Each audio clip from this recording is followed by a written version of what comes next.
Okay, hello everyone. So I guess I can just move on from this slide. And I would just like to start with a little bit of a background of why we should study ice sheets. And it's obvious now that the global climate is changing. And with these changes, ice sheets are starting to be affected by them.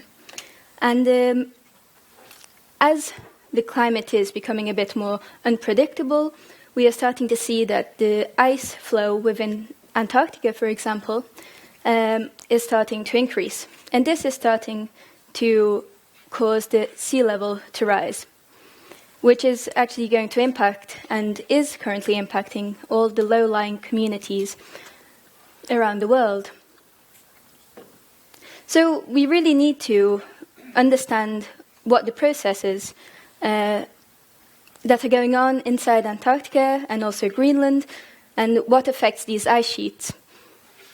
And also, by doing this, we can then understand and predict, or better predict, what will happen in the future as the climate is changing. So this figure here just shows the velocity on the Antarctic ice sheet.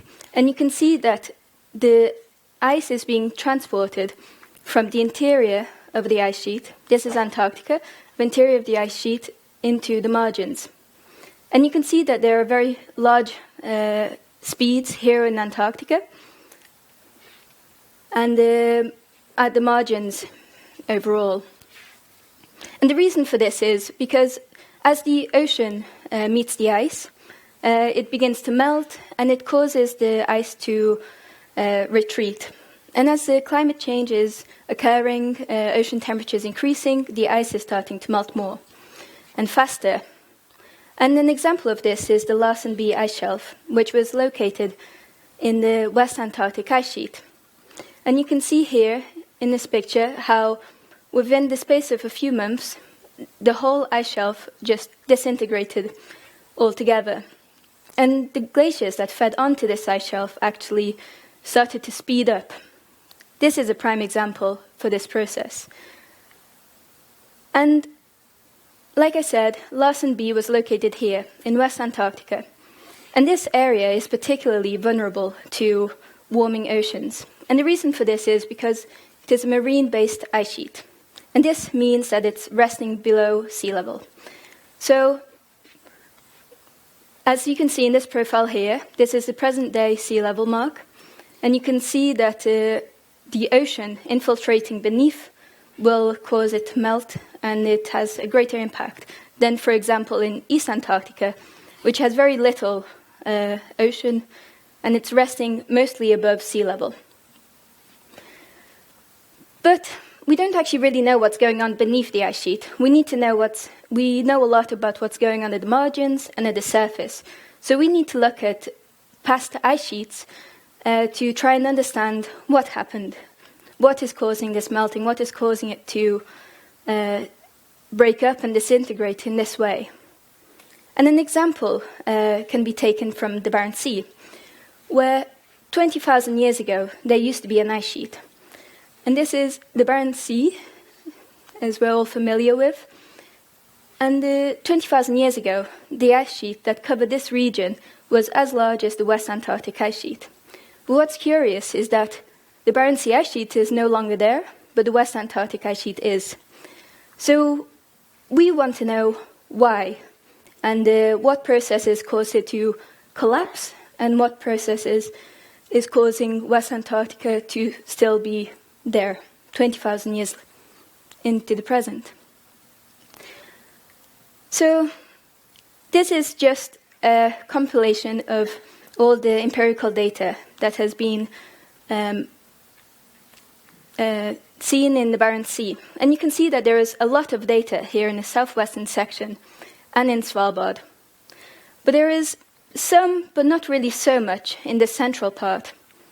And this is where MAREANO really comes in and helps us with this. You can see that it covers a huge area. And this dataset is really invaluable, as it's really high resolution, up to 5 meters, so we can see several of the glacially related features, as well as to do with fluid flow and pockmarks. And I will focus in on some examples in this red box, which is the area that I'm working on for my PhD. And I will compare them to examples seen in present-day Antarctica. So these are meltwater features which have been previously shown, and they are really massive. They are, for example, this one is the same distance and length as if we measured from this venue to the airport. And it's as wide as 2 Golden Gate bridges. So you can imagine this is huge. And this is the same, but of course not quite as straight. And it indicates that there is a lot of meltwater, or was a lot of meltwater beneath an ice sheet. In Antarctica, these are the 2 Antarctic examples. You can also see these features, but of course the quality of the data is not as good as the Mariano.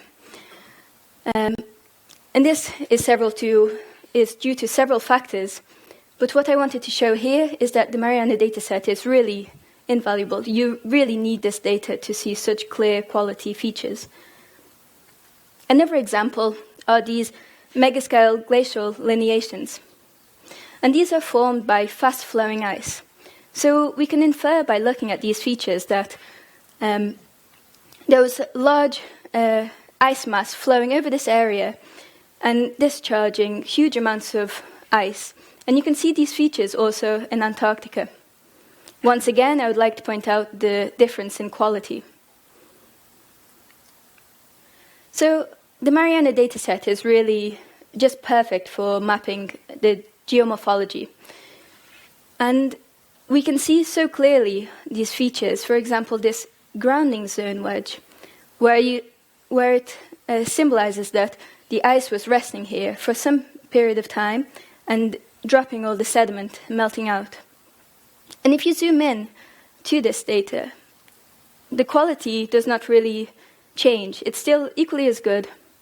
And you can see all of these iceberg plow marks that come from this calving front that would have been here.